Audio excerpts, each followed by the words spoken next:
Hello everyone. Today we will discuss about the paper 19 and part 2, paper 2, that is educational leadership. We have already discussed about the unit 2, that is theories and models of educational leadership, and we have just started about the with the style of educational leadership. So let's start. What is the educational leadership? Okay, let's discuss. We have as we have discussed कि we have many styles of educational leadership, as well as there are many theories. So generally we have to discuss about the trait theory, situational theory and contingency theory of educational leadership. So let's start with the trait theory of educational leadership. Okay, what is trait theory? शील गुण का सिद्धांत क्या होता है, या विशेषता उपागम सिद्धांत भी इसे हम कहते हैं, क्योंकि यह गुणों पर किसी व्यक्ति की विशेषता पर निर्भर करती है. तो आइए हम इसके बारे में डिस्कस करें. तो the trait model of leadership is based on the characteristics of many leaders, both successful and unsuccessful, and is used to predict leadership effectiveness. यह जो ट्रेट मॉडल होता है, विशेषता उपागम जो है किसी भी एडुकेशनल लीडरशिप का, यह किस पर आधारित होता है? यह नेताओं के विशेषताओं पर या उनके गुणों पर आधारित होता है. यह क्या होता है? सफल और असफल दोनों प्रकार के नेताओं पर निर्भर करता है. और यह किस रूप में प्रयोग में लाया जाता है कि जो लीडरशिप है उसकी वो क्वालिटी को या क्षमता को प्रेडिक्ट कर सके, उसका पूर्वानुमान लगा सकते हैं. जैसे आप कक्षा में कक्षा में जब अगर मॉनिटर का चयन करना होता है या क्लास रिप्रेजेंटेटिव का चयन करना होता है, तो आप उनके शील गुणों को चर्चा में लाते हैं. जैसे यह काफ़ी पेशेंट है, यह लड़की बोलने में मधुर है, चीज़ों को टैकल करने उनको आता है, उसका व्यवहार अच्छा है और वह संयमित है और सोच समझकर बोलने वाली है. तो आप इन सभी गुणों को आधार बनाकर अपने क्लास रिप्रेजेंटेटिव को सामने रखते हो. ऐसे लोगों को सामने रखना पसंद करते हो जो अपनी बातों को बेझिझक कह सकते हैं. तो ट्रेट थ्योरी बिल्कुल इसी प्रकार की है, जहाँ पे हम गुणों के आधार पर अपने नेता का चयन करते हैं और यह प्रिडिक्ट करते हैं, यह पूर्वानुमान लगाते हैं कि उसकी नेतृत्व की प्रभावशीलता क्या होगी. ओके, देन इसमें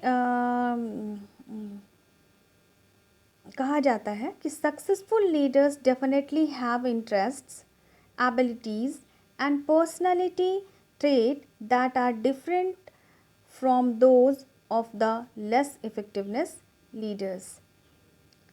तो इसके आधार पर हम कह सकते हैं, ये जो परिभाषा है छोटी सी, इसके आधार पर कि जो ट्रेट थ्योरी जो है यह बताती है कि जो नेता होते हैं उनकी अभिरुचि होती है उस कार्य में, नेतृत्व करने में, साथ साथ उनमें एबिलिटी, योग्यता होती है और उनमें कई सारे व्यक्तिगत गुण होते हैं जो कि उनको दूसरे नेताओं से, दूसरे व्यक्तियों से, दूसरे लीडर्स से क्या बनाते हैं? अलग बनाते हैं.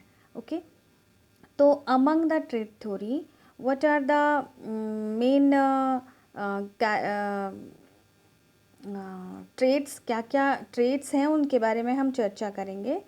ओके, तो ट्रेड जो हैं खासकर वो उनको जो यहाँ पे पॉइंट आउट किया गया है आप वो प्लीज़ लिखेंगे.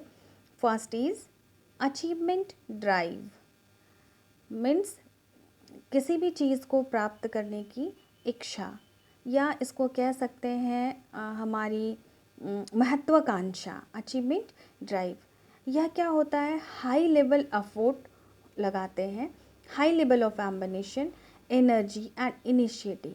इनमें किसी भी कार्य के लिए बहुत ज़्यादा प्रयासरत वो रहते हैं.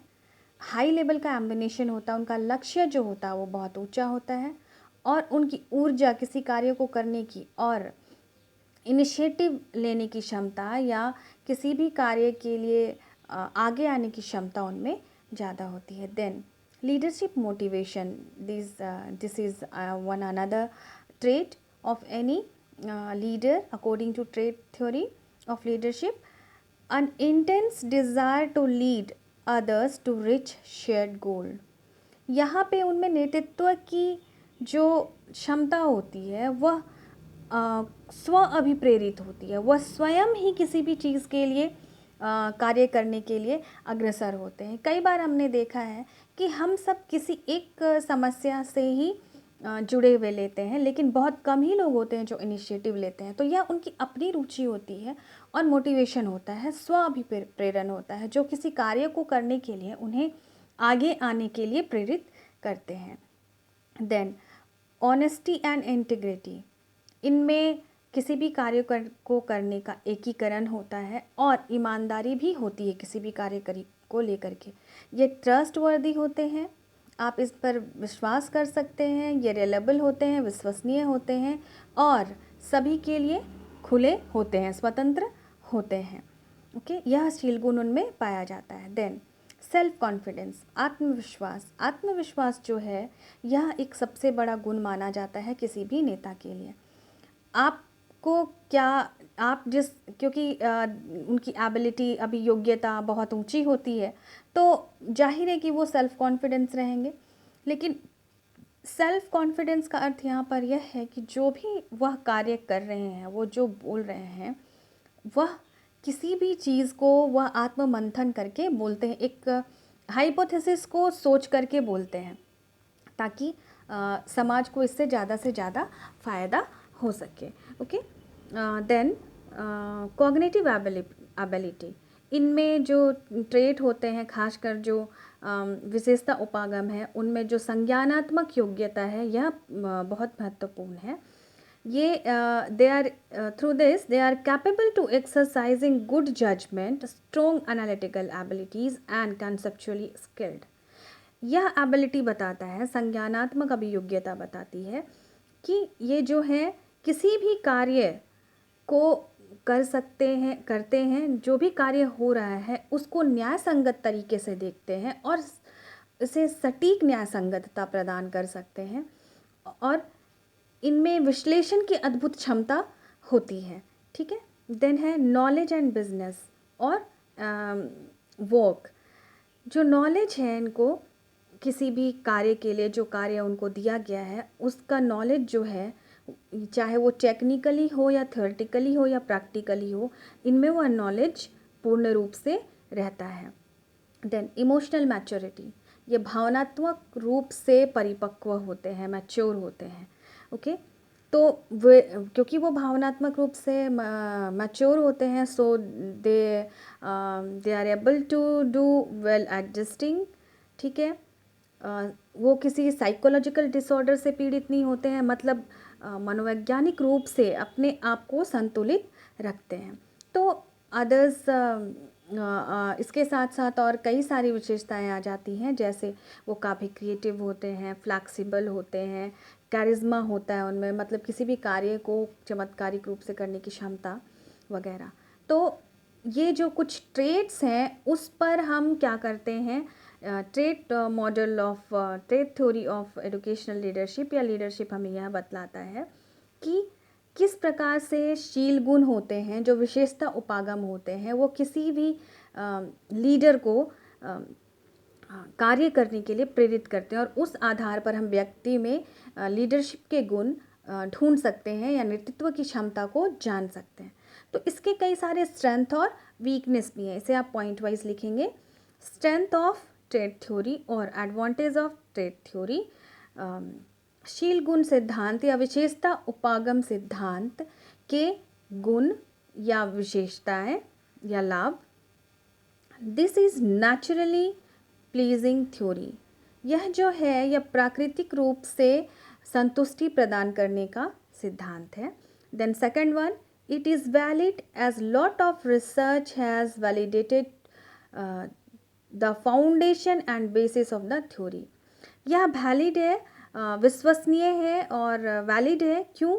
क्योंकि कई सारे रिसर्च इस पर हुए हैं और जो कि फाउंडेशन पर आधारित होता है, फाउंडेशन पर बेस रहता है. Okay, then it serves as a yardstick against which the leadership trait of an individual can be assessed. यह जो है कोई भी किसी भी व्यक्ति को शील गुण के सिद्धांत के आधार पर असेस करने के लिए या उसका मूल्यांकन करने के लिए प्रेरित करता है. Then it gives a detailed knowledge and understanding of the leader element in the leadership process.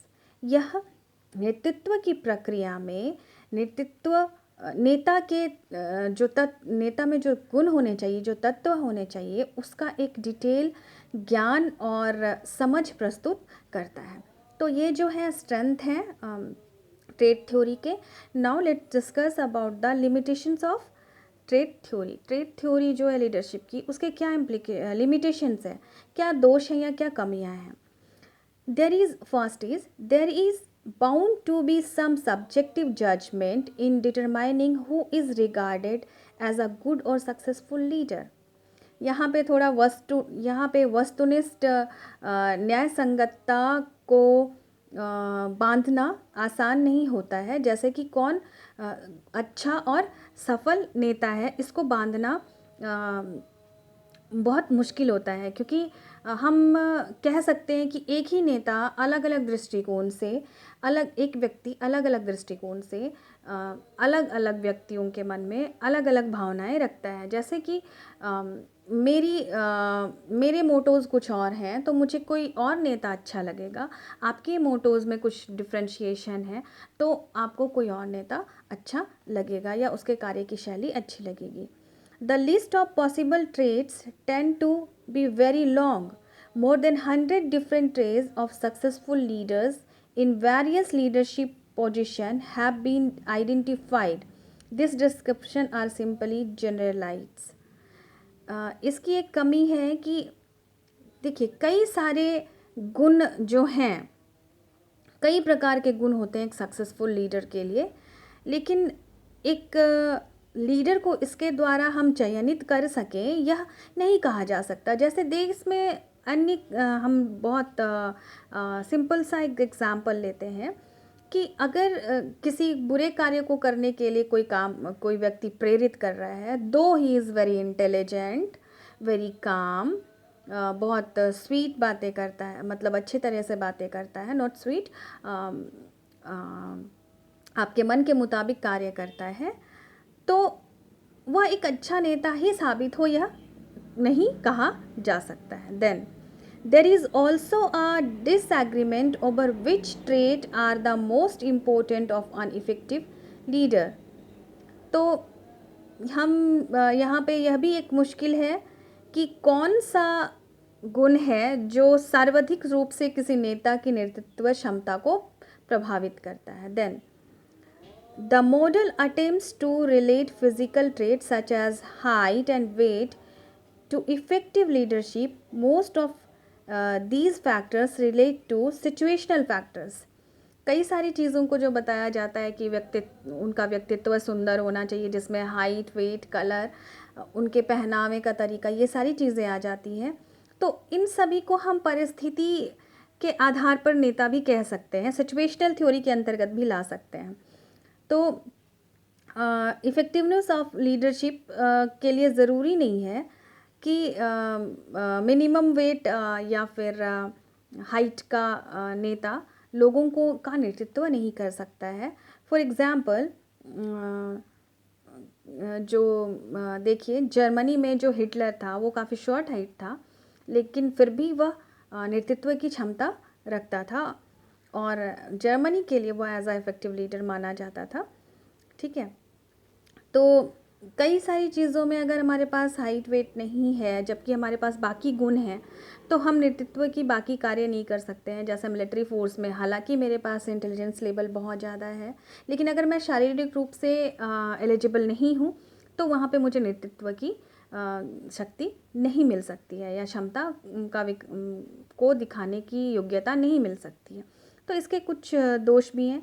अब देखिए इम्प्लीकेशन क्या है ट्रेड थ्योरी के, तो ये जो सुइल गुण सिद्धांत है उस आधार पर हम कह सकते हैं कि किसी भी एजुकेशन इंस्टीट्यूशन में हम क्लास के संचालन के लिए या फिर समूह के संचालन के लिए किसी का निर्धारण कर सकते हैं जो हमारे एजुकेशनल सिचुएशन को ज़्यादा से ज़्यादा बढ़ावा दे। तो ट्रेड थ्योरी जो होता है वो कंस्ट्रक्टिव इन्फॉर्मेशन देता है लीडरशिप के लिए। तो हम अपना एक माइंड मैपिंग कर सकते हैं, खुद का कंस्ट्रक्ट कर सकते हैं अपने मन में ये बातें कि लीडरशिप में किसको आना चाहिए। It can be applied by people at the all level in all types of organization. यह क्या किया जा सकता है, सभी तरह के संस्थाओं में लोगों के द्वारा अप्लाई किया जा सकता है। जैसे कि टीचर और coordinator can utilize the information from the theory of evaluate their position in the organization and to assess how their position can be made stronger in the organization or institution. They can get an in-depth understanding by their identity and the way they will affect others in the institution. This theory makes a manager or coordinator or principal aware to their strength and weaknesses, and thus they get an understanding of how they can develop their leadership qualities. This is very useful to us also as a teachers. क्यों? क्योंकि जब हम FDP की बात करते हैं, faculty development programme की बात करते हैं, या फिर कंटिन्यूस फैकल्टी डेवलपमेंट प्रोग्राम की बात करते हैं, तो यहाँ पर हम अपने स्ट्रेंथ और वीकनेसेस को देखते हैं, जिसको हम कई ट्रेट्स के आधार पर नापते हैं, कई शील गुणों के आधार पर नापते हैं। तो इन शील गुणों के आधार पर हम माप कर अपना डेवलपमेंट कर सकते हैं। और साथ ही साथ अगर हमें असेस किया जाए एज अ टीचर, हमें असेस किया जाए through the coordinator, principal and other people जो कि एजुकेशनल फील्ड से रिलेटेड हों, तो हम अपने आपके स्ट्रेंथ और वीकनेसेस को जान करके क्या कर सकते हैं, अपना डेवलपमेंट कर सकते हैं, ताकि टीचिंग और लर्निंग में अधिकतम इफेक्टिवनेस आए और हम ज़्यादा से ज़्यादा आउटकम को प्राप्त कर सकें। तो इन समरी वी कैन से कि the trait approach gives rise two questions whether leaders are born or made, and whether leadership is an art or science. However, there are no mutually exclusive alternatives. Leadership may be something of an art, and it still requires some application of science also. तो यहाँ पे जो है, ये जो self confidence है, motivation है, बाकी इंडिविजुअल ट्रेट जो हैं, इंटेलिजेंस लेवल है, ये सभी को हम क्या कर सकते हैं, विकसित करके अपने आप को नेतृत्व की क्षमता अपने आप में बना सकते हैं। अब एज अ टीचर हम एक नेता की तरह ही कार्य करते हैं, जो अपनी कक्षा के छात्रों को सही दिशा में मार्गदर्शन करता है। मैंने कहा कि टीचर क्या करता है, इन्फ्लुएंस करता है, गाइड करता है, और क्या करता है, आपको डायरेक्ट करता है। तो एज अ लीडर कुछ गुणों को स्वयं में परख के हमें लाना है with the help of trait theory, जो हमें यह बतलाता है कि नेतृत्व की क्षमता के लिए कौन कौन से गुण होने चाहिए। तो उन गुणों का विकास हमें करना है, यही है उसका एजुकेशनल इम्प्लीकेशन, कि उन गुणों का विकास हमें स्वयं में करना है और छात्रों में भी इन गुणों का विकास करने की कोशिश करनी है, ताकि हम क्या करें, ज़्यादा से ज़्यादा लोगों को सही दिशा में मार्गदर्शित कर सके। क्योंकि शिक्षक शुरू से लेकर आखिरी तक, चाहे वो प्राइमरी लेवल का शिक्षक हो या हायर लेवल का शिक्षक हो, उसका कार्य होता है to influence their students, to direct their students and to guide their students for the further life. तो इन बातों को हम ध्यान रखेंगे। तो आज हमने डिस्कस किया अबाउट द ट्रेट थ्योरी, शीलगुण उपागम सिद्धांत या विशेषता उपागम सिद्धांत क्या होता है।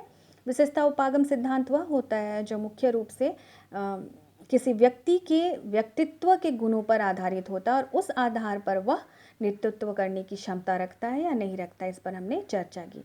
तो सील गुण सिद्धांत के लिए कई सारे एस्पेक्ट्स रखे गए हैं, कई सारे गुणों को रखा गया है, जिसमें कुछ गुणों की चर्चा हमने की है। तो इन गुणों के आधार पर इसका एजुकेशनल इम्प्लीकेशन क्या है कि इन गुणों के आधार पर हम अपनी क्षमता को नाप सकते हैं। हम एज अ कोऑर्डिनेटर, प्रिंसिपल और जज अपने अंडर काम करने वाले शिक्षकों की, अपने इंस्टीट्यूशन के अंदर काम करने वाले शिक्षकों की नेतृत्व क्षमता को जांच सकते हैं और अकॉर्डिंगली उसे और ज़्यादा स्किलफुल कर सकते हैं या बढ़ा सकते हैं, क्योंकि हम इस आधार पर अपने स्ट्रेंथ और वीकनेस को माप कर पाने में सक्षम होते हैं। तो हमारे आज के इस वीडियो लेक्चर में आज बस इतना ही। Next day we will discuss about the situational theory of educational leadership. Thank you.